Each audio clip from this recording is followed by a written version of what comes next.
जूता चोर। एक गांव में कांचा नाम का एक जूता चोर रहता था। वो मंदिर के बाहर रखे नए जूते चुराता था। इसी तरह घर के बाहर उतारे नए जूते भी चुराता था। उसे हर इतवार को चोर बाजार में रख कर बेचता था। आइए सर आइए, इम्पोर्टेड न्यू ब्रांडेड शूज हैं सर, हाफ रेट में ले जाइए सर। एक दिन रणधीर नाम का एक व्यक्ति, पर यहाँ मेरे साइज के जूते तो है नहीं। क्यों भैया, आपका साइज 12 है ना सर? मिलना मुश्किल है, अगले हफ्ते आइए, कोशिश करता हूँ। अच्छे लेदर शूज हो तो देखना। अब इतने बड़े पैर वाला, वो भी लेदर शूज पहनने वाला मिलेगा कहाँ? इसके लिए तो लक होना चाहिए सर। चलो देखते हैं। रणधीर समझा नहीं कि वो क्या कह रहा है। उस गांव में वसूल राजा नाम का एक माफिया डॉन रहता था। वो हीरों का स्मगलिंग करता रहता था। उस गांव के पुलिस को उस पर शक हो गया था, तो वे उसकी निगरानी करने लगे। वो जहां भी जाता तो पुलिस मफ्ती में उस पर निगाह बनाए हुए थे। यह जानकर वसूल राजा बहुत चौकन्ना हो गया था। एक दिन वसूल राजा को मुंबई के हीरों का व्यापारी पटेल ने फोन किया।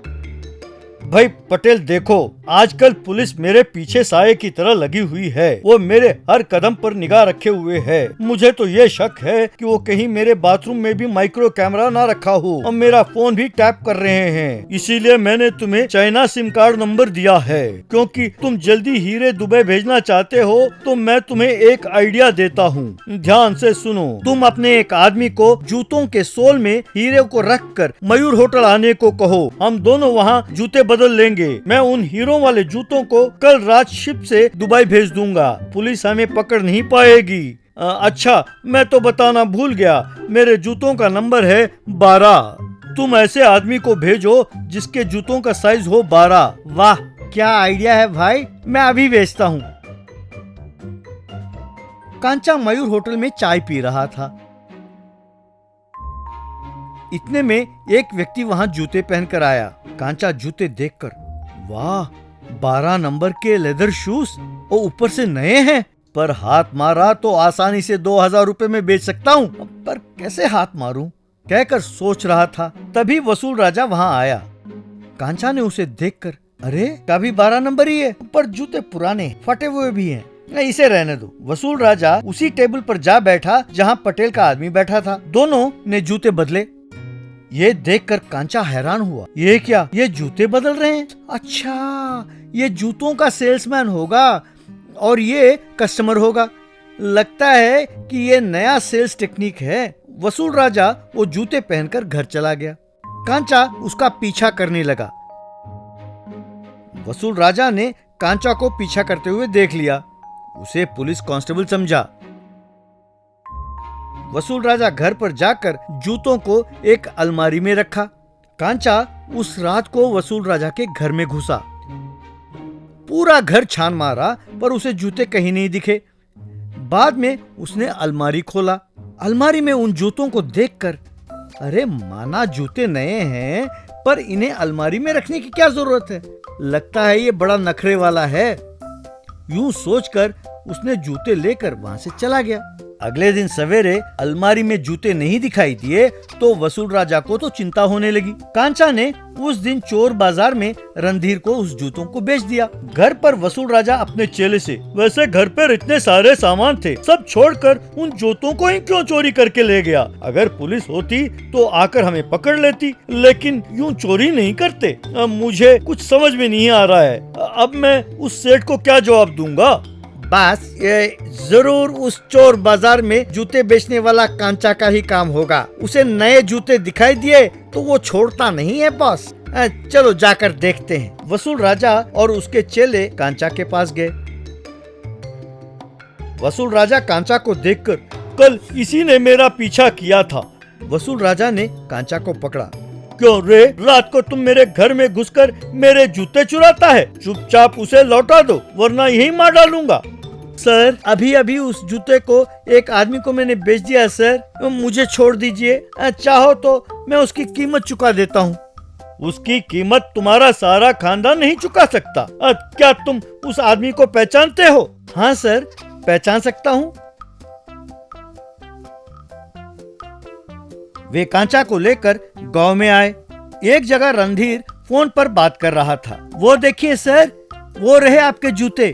मैं नहीं जानता कि तुम क्या करोगे, मुझे वे जूते वापस चाहिए बस। चाहे तो उसे कहो कि मैं उसे 2 लाख रुपए दूंगा। कांचा ने रणधीर को जाकर सब कुछ बताया। क्या इन जूतों के लिए 2 लाख देने के लिए तैयार है? उसे आने के लिए कहो भाई। कांचा वसूल राजा को लेकर आया। क्यों भाई, इन जूतों में क्या स्मगलिंग कर रहे हो? वसूल राजा घबरा कर। सर, आप कौन है? मैं तुम्हें पकड़ने आया हुआ स्पेशल सीबीआई ऑफिसर हूँ। मैं इस ताक में था कि तुम कब मेरे हाथ लगोगे। आज मेरे हाथ लगे हो। बाद में उसे स्टेशन ले जाकर जूतों के सोल से हीरे निकाला। वसूल राजा और उसके चेले को जेल में डाला। कांचा को वार्निंग देकर छोड़ दिया। 2 हेडेड मैन। धानचौड़ा नाम के गांव में श्री हरिश्चंद्र नाम का एक व्यक्ति रहता था। वो मुंह खोलता तो झूठ के अलावा कुछ भी नहीं निकलता था। एक दिन एक व्यक्ति उसके सामने आकर, क्यों रे कमबख्त, तेरा नाम हरिश्चंद्र है, ये किसने रखा? झूठ के भंडार रखना चाहिए था तुम्हारा नाम। कल तुमने मुझसे झूठ क्यों बोला कि मेरा लोन मंजूर हो गया है और बैंक मैनेजर मुझे ढूंढ रहा है? तुम्हारी वजह से कल बैंक में मेरी बेइज्जती हुई है कमीने। क्या? अरे उन्होंने कहा था कि रामाराव को लोन मिला है और क्योंकि तुम्हारा नाम रामाराव है मैंने सोचा कि वो लोन तुम्हें मिला है। अब मैं क्या जानूं कि वो कोई और है। जाओ जाओ, बड़े आए नसीहत देने वाले। अब तुम्हें सोचना चाहिए था कि बिना अप्लाई किए तुम्हें लोन कौन देगा भाई। वेस्ट फेलो, इतनी भी अकल नहीं है। एक बार उस गांव में एक स्वामी जी आए। गांव वालों को उनकी समस्याओं का हल बता रहे थे। हरिश्चंद्र को उसके माँ बाप स्वामी जी के पास ले गए और उनको उसके बारे में सब कुछ बताया। पता नहीं क्यों स्वामी जी, यूं अनायास ही झूठ निकल जाता है। मैंने बहुत कोशिश की पर यह आदत छूटती नहीं है स्वामी जी। यानी कि झूठ ना बोलने की इच्छा तुम्हें है तो एक काम करो, 1 महीने तक झूठ बोले बिना रहो तो अपने आप आदत बन जाएगी। पर मैं जानता हूं कि वो तुम्हारे लिए बहुत कठिन है। वो तुम मुझ पर छोड़ दो। अब तुम घर जाओ, कल से तुम्हारी जिंदगी बदल जाएगी। अगले दिन नींद से जागे हरिश्चंद्र को एक और सिर दिखाई दिया तो वो घबरा गया। वो सिर, अरे डरो नहीं बेटा, ये सब स्वामी जी का जादू है। अब से तुम चाह कर भी झूठ नहीं बोल सकते।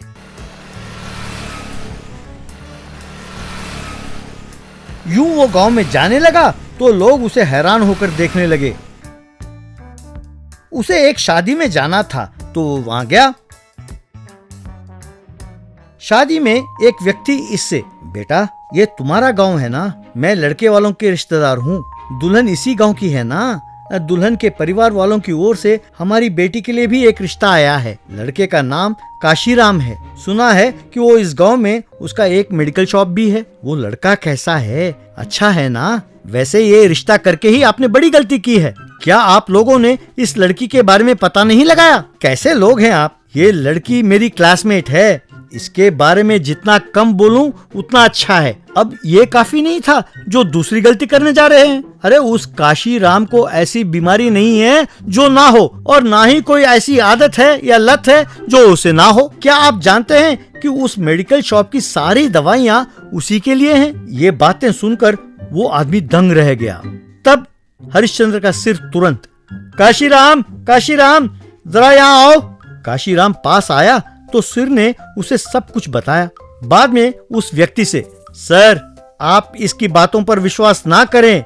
ये दुल्हन बहुत अच्छी है सर, बचपन से ही क्लास में फर्स्ट आती थी, इसीलिए ये उससे चिढ़ता है। वो लड़की बहुत ही मेहनत करके अच्छी नौकरी में लगी है। वो काशीराम बहुत अच्छा व्यक्ति है। उसे ना कोई लत है ना कोई बीमारी। उसके जितना सेहतमंद कोई नहीं होगा। वो दुकान चलाकर तरक्की कर रहा है सर, ये इससे बर्दाश्त नहीं होता। क्यों रे निठल्ले, ये तेरी आदत नहीं सुधारेगा? यहाँ शादी का शुभ काम हो रहा है और तू उसे बिगाड़ने के चक्कर में है। मेरे बारे में अनाप शनाप बकते हो, कहकर उसे खूब मारा। एक और दिन वो बस स्टॉप पर खड़ा था कि एक आदमी आया और, सर हल्दीपुर के लिए अभी बस है ना? कितने बजे आएगी? हल्दीपुर के लिए बस? अरे तुम कहाँ के हो?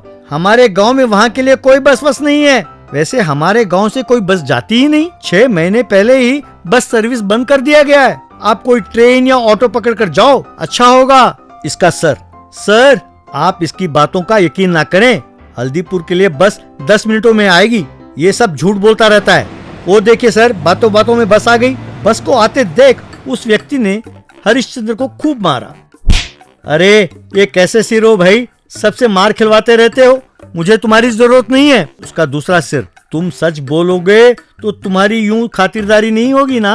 अब मुझे तुमसे अलग करना किसी के भी बस की बात नहीं है। एक बार 2 पुलिस वाले एक चोर को ढूंढते हुए मफ्टी में वहां आए। वे हरिश्चंद्र के पास आए, उसे एक फोटो दिखाकर, भैया ये एक बड़ा चोर है, हमें शक है कि कल रात को इसने इस गांव के एक ज्वेलरी शॉप में चोरी की है। क्या तुमने इसे कहीं देखा है? वैसे आप कौन हैं सर? मफ्टी में हैं तो मतलब ये है कि आप हमारे गांव के पुलिस के नहीं हैं, या सीआईडी या सीबीआई के होंगे। आपको पहले उसे नहीं, हमारे गांव के एसआई को पकड़ना चाहिए सर। उससे बड़ा रिश्वतखोर कोई नहीं है सर। इन चोरों को पालने वाला वही है। ये हो ही नहीं सकता कि इस चोरी के बारे में उसे पता ही ना हो। पहले उसकी पूछताछ कीजिए सर, सब सच बाहर आएगा। सिर, कितनी बड़ी गलती कर दी हरिश्चंद्रा, तुम्हारी जबान पर लगाम ही नहीं है। तुम तो ये भी नहीं जानते कि इस गांव का एसआई दिखता कैसे है, और तुम उस पर यूं ही इल्जाम लगा रहे हो। तुम्हारे सामने अपने गांव का एसआई ही खड़ा है। सर, आप अपना काम शुरू करें। बस एसआई और कांस्टेबल्स ने मिलकर उसे खूब मारा। बाद में हरिश्चंद्र स्वामी जी के पास आया और प्रणाम करके, स्वामी जी मैं और मार नहीं खा सकता, इस सिर की मेहरबानी से लोग हर रोज मेरी धुलाई कर रहे हैं। स्वामी जी मैं आपके पांव पड़ता हूँ, इस सिर को गायब करें, मैं अब जिंदगी में कभी झूठ नहीं बोलूंगा। बेटा, झूठ बोलकर खुशी ढूंढोगे तो वो बहुत खतरनाक हो सकता है। वो सिर तुम्हारा अंतरात्मा है, इसीलिए वो हमेशा सच बोलती है। अंतरात्मा की बात सुनना हमारा धर्म है। मैं यही उम्मीद करता हूँ कि तुम्हारा ये कथन कि अब मैं कभी झूठ नहीं बोलूंगा झूठ ना हो। ओम शांति कहकर आशीर्वाद देते ही उसका दूसरा सिर गायब हो गया। तब से उसने अपनी आदत बदलकर बिना झूठ बोले सबके साथ मिलजुल कर रहने लगा।